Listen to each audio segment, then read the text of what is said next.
स्वागत है आप सभी का आपके अपने YouTube चैनल एग्ज़ाम वॉरियर्स में। आज के वीडियो में बात करने वाले हैं कंप्यूटर अनुदेशक भर्ती 2022 के बारे में। हाल ही में बोर्ड के द्वारा ये साफ कर दिया गया है कि पेपर 1 और पेपर 2 यानी कि दोनों पेपर में अलग अलग 40% नंबर लाना ज़रूरी है, यानी कि दोनों ही पेपर में आपके मिनिमम 40% नंबर होने आवश्यक हैं। तो इसके बाद कुछ अभ्यर्थी ऐसे हैं जिन्हें निराशा प्राप्त हुई है।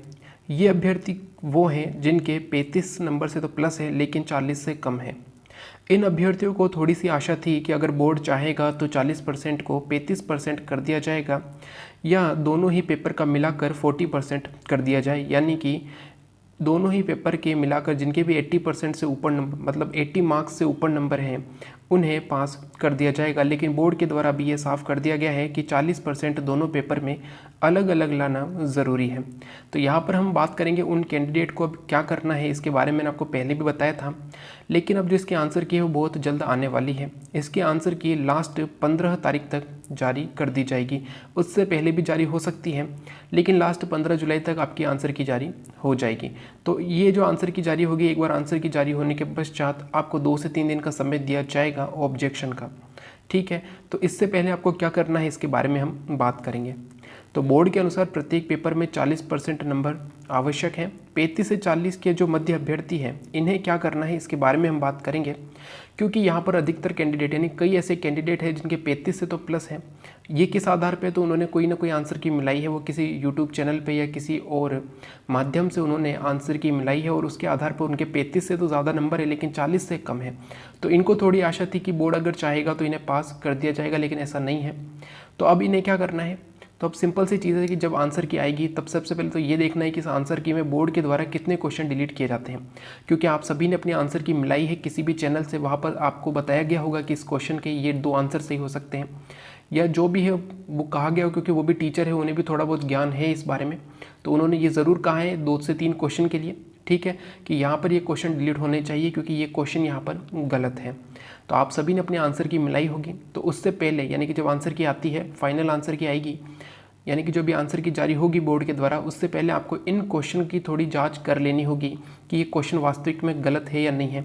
यानी कि इस पेपर का विश्लेषण आपको करना है जिनके भी 35 से 40 के मध्य नंबर है, क्योंकि SC ST वाले इनके लिए पहले से जो है 5% कम कर दिए जाएंगे, यानी कि इनको 35 नंबर पे ही पास कर दिया जाएगा।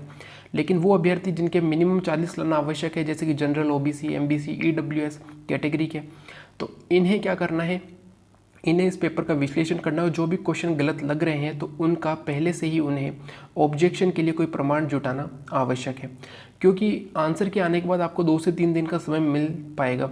तो अगर आप उसमें ढूंढ लेते हैं तो अच्छी बात है, क्योंकि उस समय बहुत मुश्किल होता है ढूंढना। तो अगर आप पहले से ही इन क्वेश्चन के जो है आप ढूंढ के रखेंगे, पहले से जो प्रमाण है वो ढूंढ के रखेंगे, ठीक है, ऑब्जेक्शन लगाने के लिए, तो आपके लिए बहुत उपयोगी रहेगा। पहली बात तो ये है कि यहाँ पर साफ साफ दिख रहा है 2 से 3 क्वेश्चन तो डिलीट होंगे, लेकिन बोर्ड क्या करता है कि जानबूझ करके यहाँ पर क्वेश्चन डिलीट नहीं करता है। जैसा कि आपने देखा होगा पटवारी के एग्जाम में, जब पटवारी के आंसर की आई थी 4 शिफ्टों में एग्जाम हुआ था और किसी भी शिफ्ट में एक भी क्वेश्चन डिलीट नहीं किया गया था। जहाँ पर क्वेश्चन साफ साफ नज़र आ रहा था कि ये क्वेश्चन ही गलत है, यहाँ पर ऑप्शन बिल्कुल ही गलत है, यानी कि कोई भी उन क्वेश्चन को देखकर ये कह सकता था कि यहाँ पे क्वेश्चन ही गलत है, वहाँ पर भी बोर्ड ने एक भी क्वेश्चन डिलीट नहीं किया था। ऐसा क्यों होता है, तो आप सभी जानते हैं कि ऑब्जेक्शन लगते हैं, ऑब्जेक्शन लगाने के लिए आपको कुछ पैसे देने पड़ते हैं, 100 रुपये एक क्वेश्चन के आपके दिए जाते हैं।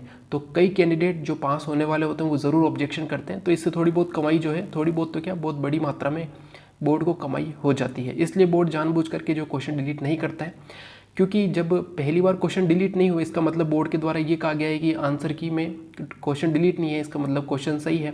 लेकिन जब बाद में फाइनल आंसर की आती है, आपने देखा है पटवारी की फाइनल आंसर की आई थी, तो उसमें प्रत्येक शिफ्ट में 3 से 4 क्वेश्चन डिलीट हुए थे। यानी कि 2 शिफ्ट तो ऐसी थी जिनमें 3-3 क्वेश्चन डिलीट किए गए थे और एक शिफ्ट ऐसी थी जिसमें 4 क्वेश्चन डिलीट हुए थे। यानी कि जब ऑब्जेक्शन लगे थे उसके पश्चात बोर्ड ने यहाँ पर क्वेश्चन डिलीट किए थे। तो इसका साफ साफ मतलब ये है कि बोर्ड किस चीज़ के लिए काम कर रहा है। अगर उसे मालूम होता है कि पहले से जो क्वेश्चन गलत है तो उसे डिलीट कर देने चाहिए, लेकिन फिर भी हमें तो अपना ऑब्जेक्शन ज़रूर लगाना है, क्योंकि हमें पास होना है। अगर आपको पास होना है तो आपको ऑब्जेक्शन ज़रूर लगाना है, और अगर आपको ऑब्जेक्शन लगाना है तो उसके लिए आपको पहले से ही इसके प्रमाण जुटाने होंगे। हो सकता है ये प्रमाण आपको किसी जो है कोचिंग वाले से मिल जाए या किसी यूट्यूब पर आपको मिल जाएंगे, ठीक है। तो अच्छी बात है, इन क्वेश्चन के ऑब्जेक्शन आपको पहले से ही ऑब्जेक्शन आप करेंगे, उसके लिए पहले से आपको प्रमाण ढूंढने पड़ेंगे, ठीक है। मिल जाते हैं तो बहुत अच्छी बात है, ठीक है। और उसका ऑब्जेक्शन आपको लगाना है, आप सभी को ऑब्जेक्शन ज़रूर लगाने हैं, क्योंकि कई बार जो अंत में क्या होता है, बोर्ड के द्वारा ये कह दिया जाता है कि क्वेश्चन तो गलत था लेकिन इस पर कोई ऑब्जेक्शन नहीं आया था। जैसे कि अभी पटवारी में हुए थे, कोर्ट में ये कहा गया था कि इन पर कोई ऑब्जेक्शन नहीं आया तो इसकी सुनवाई नहीं होगी। तो ऐसा नहीं हो, इसके लिए हमें पहले से ही इसके ऑब्जेक्शन तैयार रखने होंगे। और साफ साफ दिख रहा है 2 से 3 क्वेश्चन यहाँ पर डिलीट होने वाले हैं, और ज़्यादा से ज़्यादा अगर अब यहाँ पर क्वेश्चन डिलीट हो सके, ऐसा नहीं है क्योंकि अभी कमेंट बॉक्स में कोई कह देंगे कि क्वेश्चन डिलीट ही नहीं हो रहे तो हम क्या करें, यानी कि क्वेश्चन कहाँ से ढूंढ के लाए डिलीट होने के लिए। ऐसा नहीं होता है। कभी भी कोई भी एग्जाम होता है, राजस्थान में तो इतना है कि कभी भी कोई भी एग्जाम होगा 3 से 4 क्वेश्चन जानबूझ करके गलत दिए जाते हैं, ठीक है, और वो बाद में डिलीट ही किए जाते हैं, ठीक है। तो आपको पहले से ही इनका ऑब्जेक्शन तैयार रखने हैं, क्योंकि आंसर की अब जल्द से जल्द जारी हो जाएगी। आने वाले 10 से 12 दिनों में आपके आंसर की जारी हो सकती है। हो सकता है 2 से 3 दिन बाद ही इसके आंसर की जारी हो जाए। तो इनके ऑब्जेक्शन आप सभी को लगाने हैं, जिनके भी 35 से 40 के मध्य हैं उन्हें तो ज़रूर लगाने हैं, ठीक है। क्योंकि यहाँ पर ये होता है कि क्वेश्चन डिलीट होंगे, अगर 4 से 5 क्वेश्चन डिलीट हो जाते हैं तो आपका फ़ायदा हो जाता है।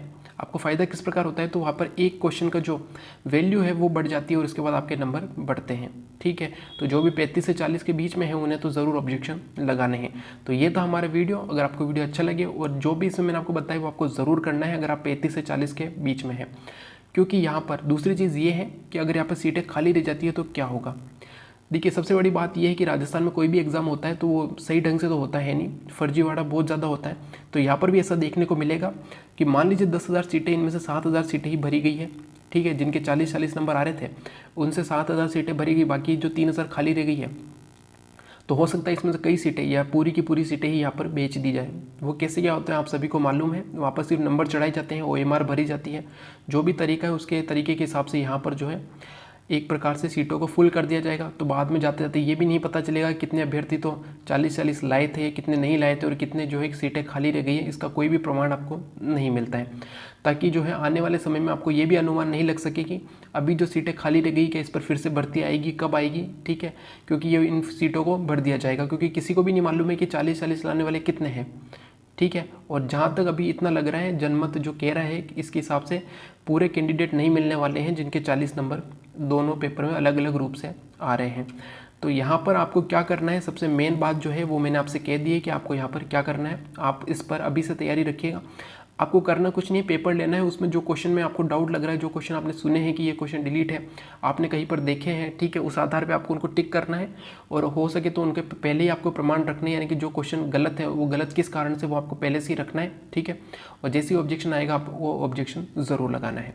तो ये था हमारा वीडियो। अगर आपको वीडियो अच्छा लगे तो लाइक एंड शेयर ज़रूर कीजिएगा। Thank you. जय हिंद, जय भारत।